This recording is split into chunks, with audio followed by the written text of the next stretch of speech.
Welcome to this tutorial on how to download MetaTrader 5 on your PC. MetaTrader 5 is a popular trading platform used for Forex, stocks, and futures trading. To get started, you will want to open your preferred web browser and go to the official MetaTrader 5 website. You can find this by searching MetaTrader 5 download in your search engine.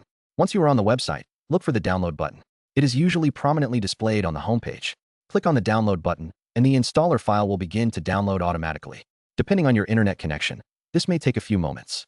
Be sure to remember the location where the file is saved, so you can easily find it later. After the download is complete, navigate to the folder where the installer file is located.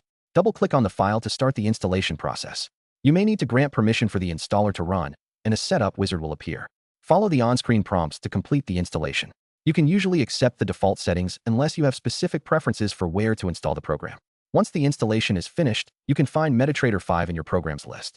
Launch the application, and you will be greeted with a login screen. If you do not have an account yet, you can open one with a broker that supports MetaTrader 5. With your account set up, you can now start trading. Thank you for watching this tutorial, and I hope you enjoy using MetaTrader 5 on your PC.